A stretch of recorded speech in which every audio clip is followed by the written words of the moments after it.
ಸ್ನೇಹಿತರೆ, ನಾವೀ ದಿನ ಅಪರಿಮಿತ ಚಾಣಾಕ್ಷ, ಸ್ವಾತಂತ್ರ್ಯ ಪ್ರೇಮಿ,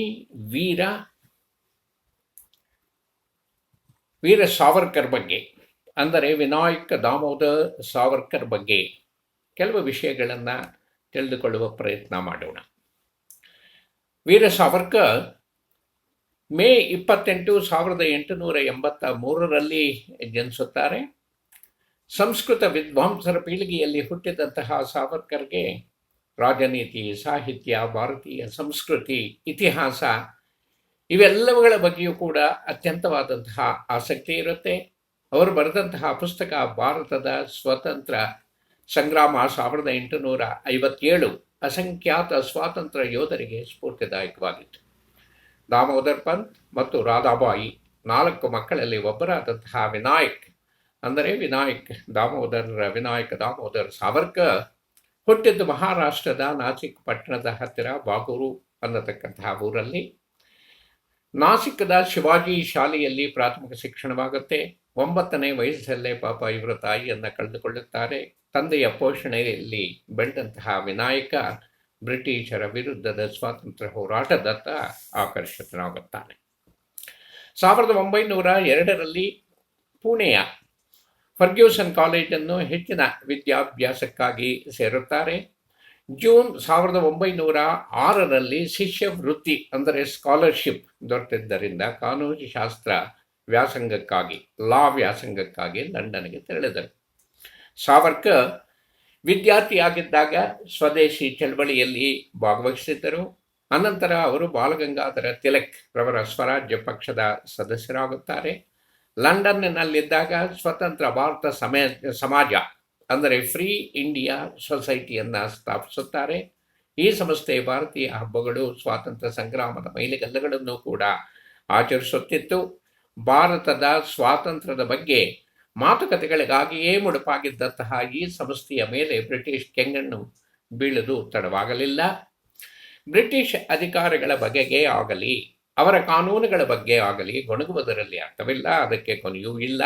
ನಮ್ಮ ಚಳವಳಿ ಯಾವುದೇ ಒಂದು ನಿರ್ದಿಷ್ಟವಾದಂತಹ ಕಾನೂನನ್ನು ವಿರೋಧಿಸುವುದಕ್ಕಷ್ಟೇ ಸೀಮಿತವಾಗಬಾರದು. ಆ ಕಾನೂನುಗಳನ್ನು ರಚಿಸಿ ಜಾರಿಗೆ ತರುವಂತಹ ಹಕ್ಕಿಗಾಗಿರಬೇಕು. ಅಂದರೆ ಸಂಪೂರ್ಣ ರಾಜಕೀಯ ಸ್ವಾತಂತ್ರ್ಯವೇ ನಮ್ಮ ಗುರಿಯಾಗಿರಬೇಕು ಎಂದು ಸಾವರ್ಕರ್ ಹೇಳಿದ್ದರಿಂದ ಆ ಚಳವಳಿ, ಆ ದೀಕ್ಷೆ ಇನ್ನಷ್ಟು ತೀಕ್ಷ್ಣವಾಗಿ ಬೆಳೆಯುತ್ತೆ. 1908ರಲ್ಲಿ ಭಾರತದ ಪ್ರಥಮ ಸ್ವಾತಂತ್ರ್ಯ ಸಂಗ್ರಾಮ 1857 ಬರೆದಾಗ ಬ್ರಿಟಿಷ್ ಸರ್ಕಾರ ತಕ್ಷಣವೇ ಭಾರತ ಮತ್ತು ಬ್ರಿಟನ್ಗಳಲ್ಲಿ ಅದರ ಪ್ರಕಾಶನವನ್ನು, ಅಂದರೆ ಅದು ಪಬ್ಲಿಷ್ ಆಗದೇ ಇರತಕ್ಕಂತಹ ರೀತಿಯಲ್ಲಿ ನಿರ್ಬಂಧವನ್ನು ಹೇರುತ್ತೆ. ಮುಂದೆ ಬಿಕಾಜಿ ಕಾಮಾ ಅನ್ನತಕ್ಕಂಥವರು ಅದನ್ನು ಹಾಲೆಂಡಲ್ಲಿ ಪ್ರಕಾಶಿಸ್ತಾರೆ. ಅಲ್ಲಿಂದ ಅದನ್ನು ಗುಪ್ತವಾಗಿ ಭಾರತಕ್ಕೆ ಸಾಗಿಸಿ ಬ್ರಿಟಿಷರ ವಿರುದ್ಧ ಸಕ್ರಿಯರಾಗಿದ್ದಂತಹ ನಮ್ಮ ಕ್ರಾಂತಿಕಾರಿಗಳಿಗೆ ಹಂಚಲಾಗುತ್ತೆ. 1909ರಲ್ಲಿ ಸಾವರ್ಕರರ ನಿಕಟ ಅನುಯಾಯಿ ಮದನ್ ಲಾಲ್ ಡಿಂಗ್ರಾ ಆಗಿನ ವೈಸ್ರಾಯ್ ಲಾರ್ಡ್ ಕರ್ಜನ್ನನ ವಧೆಯ ಪ್ರಯತ್ನ ವಿಫಲವಾದ ಅನಂತರ ಸರ್ ವಾಯ್ಲಿ ಎಂಬ ಅಧಿಕಾರಿಯನ್ನ ಗುಂಡಿಕ್ಕಿ ಕೊಲ್ಲುತ್ತಾರೆ. ಇದರ ಫಲವಾಗಿ ಉಂಟಾದಂತಹ ರಾಜಕೀಯ ಗೊಂದಲದಲ್ಲಿ ಸಾವರ್ಕರ್ ಈ ಘಟನೆಯನ್ನು ಖಂಡಿಸಲು ನಿರಾಕರಿಸುತ್ತಾರೆ. ಆ ನಿರಾಕರಣೆ ಎದ್ದು ಕಾಣಿಸುತ್ತೆ.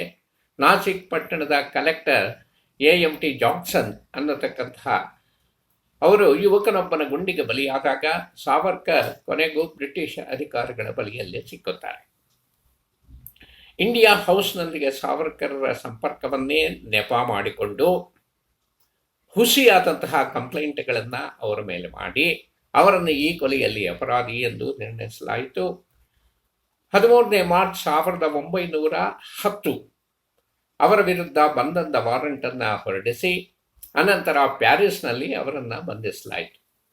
ಮಾರ್ಸೆಲ್ಸಿನಿಂದ ಪರಾರಿಯಾಗುವ ಅವರ ಧೀರ ಪ್ರಯತ್ನ, ಅಲ್ಲಿಂದ ಅವರನ್ನು ಹಿಡಿದುಕೊಂಡು ಬರ್ತಾ ಇದ್ದಂತಹ ಹಡಗಿನಿಂದ ಅವರು ಧುಮುಕಿ ಪರಾರಿಯಾಗುವ ಅವರ ಧೀರ ಪ್ರಯತ್ನ ವಿಫಲವಾಯಿತು. ಆಗ ಅವರನ್ನು ಹಿಡಿದು ಮುಂಬೈಗೆ SS ಮೋರಿಯಾ ಹಡಗಿನಲ್ಲಿ ತಂದು ಎರ್ವಾಡ ಜೈಲಿನಲ್ಲಿ ಬಂಧಿಸಲಾಯಿತು. ಅವರ ವಿರುದ್ಧದ ಮೊಕದ್ದಮೆಯಲ್ಲಿ ಆಗಿನ್ನೂ 27ರ ತರುಣನಾಗಿದ್ದಂತಹ ಅವರಿಗೆ ಕುಪ್ರಸಿದ್ಧ ಅಂಡಮಾನ್ನ ಜೈಲಿನಲ್ಲಿ 50 ವರ್ಷಗಳ ಕಾರಾಗೃಹ ಶಿಕ್ಷೆ ವಿಧಿಸಲಾಯಿತು. 4 ಜುಲೈ 1911 ಅವರನ್ನು ಅಂಡಮಾನಿಗೆ ಸಾಗಿಸಲಾಯಿತು. ಆಗಿನ ಬ್ರಿಟಿಷ್ ಆಡಳಿತ ರಾಜಕೀಯ ಕೈದಿಗಳಿಗೆ ಸೆರೆಮನಿಯಲ್ಲಿ ನೀಡುತ್ತಿದ್ದಂತಹ ಚಿತ್ರಹಿಂಸೆ ಹಾಗೂ ಸಾವರ್ಕರರ ಕೆಡುತ್ತಿದ್ದ ಆರೋಗ್ಯ ಹಿನ್ನೆಲೆಯಲ್ಲಿ ಸಾವರ್ಕರರ ಅರ್ಜಿಯನ್ನು ನೋಡಬೇಕು ಎಂದು ಅವರ ಸಮರ್ಥಕರು ಅಭಿಪ್ರಾಯಪಡುತ್ತಾರೆ. ಮತ್ತೆ ಭಾರತದ ಭೂಮಿಗೆ ಹಿಂದಿರುಗಿ ಬ್ರಿಟಿಷರ ವಿರುದ್ಧ ಹೋರಾಟಕ್ಕೆ ತೊಡಗುವ ಚಾಣಾಕ್ಷ ಉದ್ದೇಶದಿಂದ ಅವರು ಕ್ಷಮೆ ಕೇಳಿರಬಹುದು ಎಂಬ ಅಭಿಪ್ರಾಯವೂ ಕೂಡ ಇದೆ. 1920ರಲ್ಲಿ ವಿಠಲ್ಭಾಯಿ ಪಟೇಲು, ಮಹಾತ್ಮ ಗಾಂಧಿ, ಬಾಲಗಂಗಾಧರ್ ತಿಲಕ್ ಮುಂತಾದಂತಹ ಅನೇಕ ಹಿರಿಯ ಧುರೀಣರು ಕೇಂದ್ರೀಯ ಸಂಸತ್ತಿನಲ್ಲಿ ಸಾವರ್ಕರ್ ಹಾಗೂ ಅವರ ಬಿಡುಗಡೆಗಾಗಿ ಒತ್ತಾಯಿಸುತ್ತಾರೆ. ಮೇ 12, 1921 ಸಾವರ್ಕರ್ರನ್ನು ರತ್ನಗಿರಿ ಜೈಲಿಗೆ ಮತ್ತೆ ಅಲ್ಲಿಂದ ಯರವಾಡ ಜೈಲಿಗೆ ಸಾಗಿಸಲಾಗುತ್ತೆ. ಅವರು ಹಿಂದುತ್ವ ಕೃತಿ ಬರೆದದ್ದು ರತ್ನಗಿರಿಯ ಜೈಲಿನಲ್ಲಿದ್ದಾರೆ. ಅವರ ಚಟುವಟಿಕೆಗಳಿಗೆ ಹಾಗೂ ತಿರುಗಾಟಕ್ಕೆ ತೀವ್ರ ನಿರ್ಬಂಧಗಳನ್ನು ಹಾಕಿ ಜನವರಿ 6, 1924 ಅವರನ್ನು ಜೈಲಿನಿಂದ ಬಿಡುಗಡೆ ಮಾಡಲಾಯಿತು. ಸಾವರ್ಕರ್ ಸ್ವತಃ ನಾಸ್ತಿಕರಾಗಿದ್ದರೂ ಕೂಡ, ಇಷ್ಟವಿಲ್ಲದಿದ್ದರೂ ಕೂಡ ಹಿಂದೂ ಮಹಾಸಭೆಯ ಅಧ್ಯಕ್ಷ ಪದವನ್ನು ಒಪ್ಪಿಕೊಳ್ಳಬೇಕಾಯಿತು. ಅವರು ಆ ಪದವಿಯಲ್ಲಿ ಇದ್ದು 7 ವರ್ಷಗಳಲ್ಲಿ ಮಹಾಸಭೆಯನ್ನು ಸ್ವತಂತ್ರ ರಾಜಕೀಯ ಪಕ್ಷವನ್ನಾಗಿ ಬೆಳೆಸಲು ಅಗಾಧವಾದಂತಹ ಕೊಡುಗೆ ನೀಡಿದರು. ಬ್ರಿಟಿಷರು ಜರ್ಮನಿಯ ಮೇಲೆ ಯುದ್ಧ ಹೂಡಿ ಅದರಲ್ಲಿ ಭಾರತವನ್ನೂ ಕೂಡ ಎಳೆದುಕೊಂಡಾಗ ಸಾವರ್ಕರ್ ಮಾನವ ಸ್ವಾತಂತ್ರ್ಯದ ಹಕ್ಕನ್ನು ಕಾಪಾಡುವುದಾಗಿ ಹೇಳಿಕೊಳ್ಳುವ ಬ್ರಿಟಿಷರ ನೀತಿ ಅರ್ಥಹೀನ ಎಂದು ಖಂಡಿಸುತ್ತಾರೆ. ಆದಾಗ್ಯೂ ಕೂಡ ಬ್ರಿಟಿಷರಿಗೆ ಜರ್ಮನಿ ಮತ್ತು ಜಪಾನಿನ ವಿರುದ್ಧದ ಯುದ್ಧದಲ್ಲಿ ಸಹಾಯ ಮಾಡುವಂತೆ ಅವರು ಹಿಂದೂ ಸಮಾಜಕ್ಕೆ ಕರೆ ಕೊಡುತ್ತಾರೆ. ಅವರ ಸಮರ್ಥಕರು ಈ ಕ್ರಮವನ್ನು ಹಿಂದೂ ಸಮಾಜಕ್ಕೆ ಮಿಲಿಟರಿ ತರಬೇತಿ ದೊರಕಿಸಿಕೊಂಡು ಮುಂದೆ ಬ್ರಿಟಿಷರ ಮೇಲೆ ಬೀಳುವ ಉದ್ದೇಶದಿಂದ ತೆಗೆದುಕೊಂಡದ್ದಾಗಿತ್ತು ಎಂದು ಕೂಡ ಅರ್ಥೈಸುತ್ತಾರೆ. ಇದು ನಿಜವೂ ಇರಬಹುದು. ಸಾವರ್ಕರರ ಅಧ್ಯಕ್ಷತೆಯಲ್ಲಿ ಮಹಾಸಭಾ 1942ರ ಭಾರತ ಬಿಟ್ಟು ತೊಲಗಿ ಆಂದೋಲನವನ್ನು ಬೆಂಬಲಿಸಲಿಲ್ಲ. ಕಮ್ಯುನಿಸ್ಟ್ ಪಾರ್ಟಿ ಆಗಲಿ ಮುಸ್ಲಿಂ ಲೀಗ್ ಕೂಡ ಈ ಆಂದೋಲನವನ್ನು ಸಮರ್ಥಿಸಲಿಲ್ಲ. ಸ್ವಾತಂತ್ರ್ಯೋತ್ತರ ಭಾರತವು ಸದೃಢವಾಗಿಯೂ ಒಗ್ಗಟ್ಟಿನಿಂದಲೂ ಹಾಗೂ ಸ್ವಾವಲಂಬಿಯೂ ಆಗಿರಬೇಕೆಂಬುದು ಅವರ ಅಪೇಕ್ಷೆ.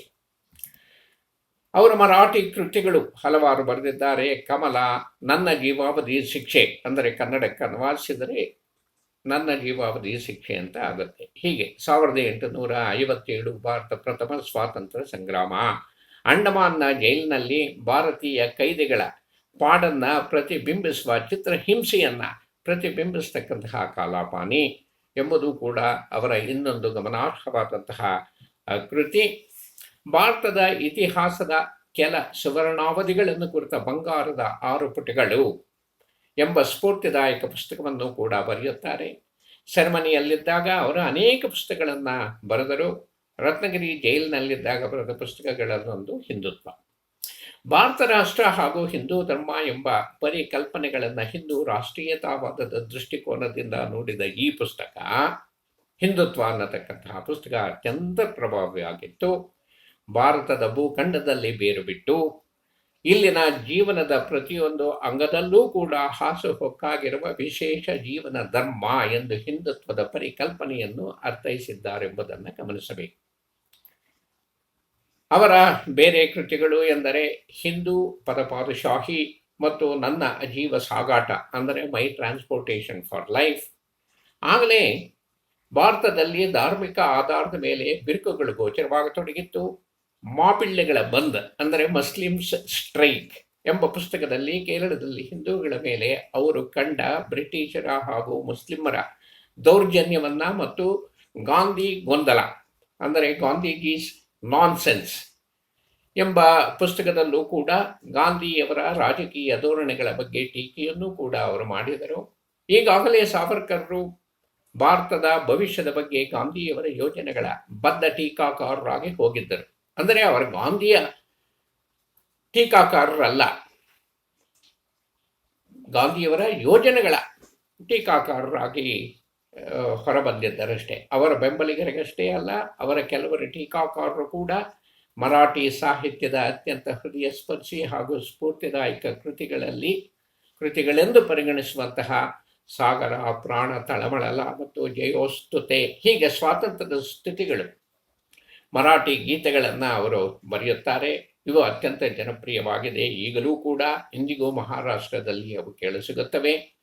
ಅಂಡಮಾನ್ನ ಜೈಲಿನಲ್ಲಿದ್ದ ದೀರ್ಘ ಕಾಲದಲ್ಲಿ ಅವರಿಗೆ ಪೆನ್ನು ಹಾಗೂ ಕಾಗದವನ್ನು ನಿಷೇಧಿಸಲಾಗಿತ್ತು. ಏಕೆಂದರೆ ಅವರು ಅತ್ಯಂತ ಪ್ರಭಾವಿ ಕೃತಿಗಳನ್ನು ರಚಿಸುತ್ತಾರೆ ಅಂತಕ್ಕಂಥ ಕಾರಣದಿಂದ. ಸಾವರ್ಕರ್ ತಮ್ಮ ಗೀತೆಗಳನ್ನು ಜೈಲಿನ ಗೋಡೆಗಳ ಮೇಲೆ ಮುಳ್ಳಿನಿಂದ, ಕಲ್ಲು ತುಂಡುಗಳಿಂದ ಕೊರೆಯುತ್ತಾರೆ. 10,000ಕ್ಕೂ ಜ್ಞಾಪಕವಿಟ್ಟುಕೊಳ್ಳಿ, 10,000ಕ್ಕೂ ಹೆಚ್ಚಿನ ಪಂಕ್ತಿಗಳನ್ನು ವರ್ಷಾವಧಿ ನೆನಪಿಟ್ಟುಕೊಂಡಿದ್ದರು ಅಂತಹ ಮಹಾನುಭಾವ ವೀರ ಸಾವರ್ಕರ್. ಹಿಂದಿ ಭಾಷೆಯ ಅನೇಕ ನವ ಪದ ಪುಂಜಗಳನ್ನು ಹುಟ್ಟು ಹಾಕಿದಂತಹ ಖ್ಯಾತಿ ಅವರಿಗಿದೆ. ಕೆಲವು ಉದಾಹರಣೆಗಳು ಅಂದರೆ ದಿಗ್ದರ್ಶಕ ಅಂದರೆ ಸರಿಯಾದ ದಾರಿ ತೋರಿಸ್ತಕ್ಕಂಥವನು, ಸಾಪ್ತಾಹಿಕ ಅಂದರೆ ವಾರಕ್ಕೊಮ್ಮೆ ಬರುವಂತಹ ಪತ್ರಿಕೆ, ಸಂಸದ್ ಅಂದರೆ ಭಾರತದ ಪಾರ್ಲಿಮೆಂಟ್, ಇವೆಲ್ಲವೂ ಕೂಡ ಅವರ ಪದಪುಂಜದಿಂದ ಹೊರಬಂದಿರತಕ್ಕಂತಹ ಪದಗಳು. ಹಿಂದೂ ಮಹಾಸಭೆಯ ಮೂಲಕ ಸಾವರ್ಕರ್ ಅಲ್ಪಸಂಖ್ಯಾತರ ಹಿತಾಸಕ್ತಿಗಳಿಗೆ ಬಹಳ ಕಷ್ಟಪಟ್ಟರು ಅಂತ ಹೇಳಲಾಗಿದೆ. ಹಿಂದೂ ಹಬ್ಬಗಳ ಆಚರಣೆಯ ಸಂದರ್ಭಗಳಲ್ಲಿ ಸೌಹಾರ್ದತೆಯನ್ನು ಬೆಳೆಸುವ ಉದ್ದೇಶದಿಂದ ಸಾವರ್ಕರ್ ಮುಸ್ಲಿಮರ ಹಾಗೂ ಕ್ರೈಸ್ತರ ಮನೆಗಳಿಗೆ ಭೇಟಿ ನೀಡುತ್ತಿದ್ದರು ಅಂತಲೂ ಮತ್ತು ಅಂತರ್ಜಾತೀಯ ವಿವಾಹಗಳನ್ನು ಕೂಡ ಪ್ರೋತ್ಸಾಹಿಸುತ್ತಿದ್ದರು. ಅಸ್ಪೃಶ್ಯತೆಯನ್ನು ಹೋಗಲಾಡಿಸಲು BR ಅಂಬೇಡ್ಕರ್ರಿಗೆ ಸಹಾಯ ಮಾಡಿದರು ಎಂದು ಕೂಡ ಹೇಳಲಾಗಿದೆ. ಅಸ್ಪೃಶ್ಯರಿಗೆ ದೇವಾಲಯದ ಪ್ರವೇಶ ನಿಷಿದ್ಧವಾದಂತಹ ಆ ಕಾಲದಲ್ಲಿ ಅದರ ವಿರುದ್ಧವಾಗಿ ಮುಂದೆ ನಿಂತು ಪ್ರವೇಶಕ್ಕೆ ದಾರಿ ಮಾಡಿಕೊಟ್ಟ ಪತಿತ ಪಾವನ ಮಂದಿರವನ್ನು ಇಂದಿಗೂ ಕೂಡ ರತ್ನಗಿರಿಯಲ್ಲಿ ನಾವು ನೋಡಬಹುದು. ಹಿಂದಿಯನ್ನು ಮಾತೃಭಾಷೆಯನ್ನಾಗಿ ಉಪಯೋಗಿಸಬೇಕೆಂದು, ದೇವನಾಗರಿ ಲಿಪಿಯನ್ನು ಮುದ್ರಣಕ್ಕೆ ಸಹಾಯವಾಗುವಂತೆ ಸುಧಾರಿಸಬೇಕೆಂದು, ಅಂದರೆ ರಿವೈಸ್ ಮಾಡಬೇಕೆಂದು ಅವರು ಕರೆ ಕೊಟ್ಟಿದ್ದರು. ಸ್ವಾತಂತ್ರ್ಯ ಪೂರ್ವ ಹಾಗೂ ಬಂದ ಅನಂತರದ ಅವಧಿಯಲ್ಲಿ ಭಾರತ ಹಾಗೂ ಪಾಕಿಸ್ತಾನಗಳ ನಡುವೆ ಆಗಬೇಕಾಗಿದ್ದಂತಹ ಆಸ್ತಿ ವಿಭಜನೆಯ ವಿಷಯದಲ್ಲಿ ಮಹಾತ್ಮ ಗಾಂಧಿಯವರು ತೆಗೆದುಕೊಂಡ ಕೆಲವು ನಿಲುವುಗಳನ್ನು ಭಾರತದಾದ್ಯಂತ ತೀವ್ರ ವಿವಾದ ಸೃಷ್ಟಿಸಿತು. ಆಗಾಗಲೇ ಗಾಂಧಿಯವರ ಕಟು ಟೀಕಾಕಾರರಲ್ಲಿ ಒಬ್ಬರಾಗಿದ್ದಂತಹ ಸಾವರ್ಕರ್ ಗಾಂಧಿಯವರ ನಿಲುವನ್ನು ತೀವ್ರವಾಗಿ ವಿರೋಧಿಸುತ್ತಾರೆ. ಮುಂದೆ ನಾಥೂರಾಮ್ ಗೂಡ್ಸೆ ಗಾಂಧಿಯವರಿಗೆ ಗುಂಡಿಕ್ಕಿದಾಗ ಈ ಕಾರ್ಯದ ಮುಖ್ಯ ಶಿಲ್ಪಿ ಸಾವರ್ಕರ್ ಎಂಬ ಆರೋಪಗಳು ಬಹುವಾಗಿ ಕೇಳಿಬಂದವು. ಇವೆಲ್ಲ ಕೂಡ ಹುಸಿ ಆರೋಪಗಳು. ಭಾರತ ಸರ್ಕಾರ ಸಾವರ್ಕರ್ರನ್ನ ಹತ್ಯೆ ಸಂಬಂಧದ ಆರೋಪದ ಮೇಲೆ ಬಂಧಿಸಿದರೂ ಕೂಡ ಸರ್ವೋಚ್ಚ ನ್ಯಾಯಾಲಯ ಸಾಕ್ಷ್ಯಾಧಾರಗಳಿಲ್ಲದರಿಂದ ಅವರನ್ನು ಬಿಡುಗಡೆ ಮಾಡುತ್ತಾರೆ. ಹೀಗೆ ಹಲವಾರು ವಿಧಗಳಲ್ಲಿ ತಮ್ಮದೇ ವೈಖರಿಯಲ್ಲಿ ಅವರು ತಮ್ಮ ಒಂದು ಜನಸಮೂಹವನ್ನು ಕಟ್ಟಿಕೊಂಡು ಭಾರತ ಸ್ವಾತಂತ್ರ್ಯಕ್ಕೋಸ್ಕರ ತಮ್ಮದೇ ಆದಂತಹ ರೀತಿಯಲ್ಲಿ ಹೋರಾಡತಕ್ಕಂತಹ ಒಬ್ಬ ಮಹನೀಯ ನಮ್ಮ ವೀರ ಸಾವರ್ಕರ್. ಇವರ ಅರ್ಧಾಂಗಿಯಾದಂತಹ ಯಮುನಾಬಾಯಿ ಅವರು 8/11/1963 ವಿಧಿವಶರಾಗುತ್ತಾರೆ. ಆಗ ಇವರಿಗೂ ಕೂಡ ಜೀವನದಲ್ಲಿ ಒಂದು ರೀತಿಯ ಜಿಗುಪ್ಸೆ ಅನ್ನತಕ್ಕಂತಹದ್ದು ಹುಟ್ಟುಕೊಳ್ಳುತ್ತೆ. ಹಾಗಾಗಿ ಇವರು ಆಹಾರ, ಔಷಧ, ನೀರು ಇವೆಲ್ಲವನ್ನು ಕೂಡ ನಿಲ್ಲಿಸಿ ಆತ್ಮಾರ್ಪಣ್ ಅಂತ ಹೇಳ್ಕೊಳ್ತಾರೆ. ಆತ್ಮಾರ್ಪಣ್ ಪ್ರಯತ್ನ ಮಾಡ್ತಾರೆ. ಮತ್ತು ಅವರು ಒಂದು ಪುಸ್ತಕವನ್ನು ಕೂಡ ಬರೆದಿದ್ದಾರೆ, ಆತ್ಮಹತ್ಯೆ ನಹಿ ಹೈ ಆತ್ಮಾರ್ಪಣ್. ಆತ್ಮಹತ್ಯೆ ಬೇರೆ, ಆತ್ಮಾರ್ಪಣ್ ಬೇರೆ ಅಂತ. ಮತ್ತು 26 ಫೆಬ್ರವರಿ 1966 ಇವರು ವಿಧಿವಶರಾಗುತ್ತಾರೆ. ಅವರ ಆತ್ಮಕ್ಕೆ ನಾವೆಲ್ಲರೂ ಕೂಡ ಶಾಂತಿಯನ್ನು, ಸಮಾಧಾನವನ್ನು, ಶಾಂತಿಯನ್ನು, ಮೋಕ್ಷವನ್ನು ನಾವು ಕೊಡಲೆಂದು ದೇವರಲ್ಲಿ ಪ್ರಾರ್ಥಿಸೋಣ. ತಮ್ಮೆಲ್ಲರಿಗೂ ಕೂಡ ವಂದನೆಗಳು ಮಿತ್ರರೇ.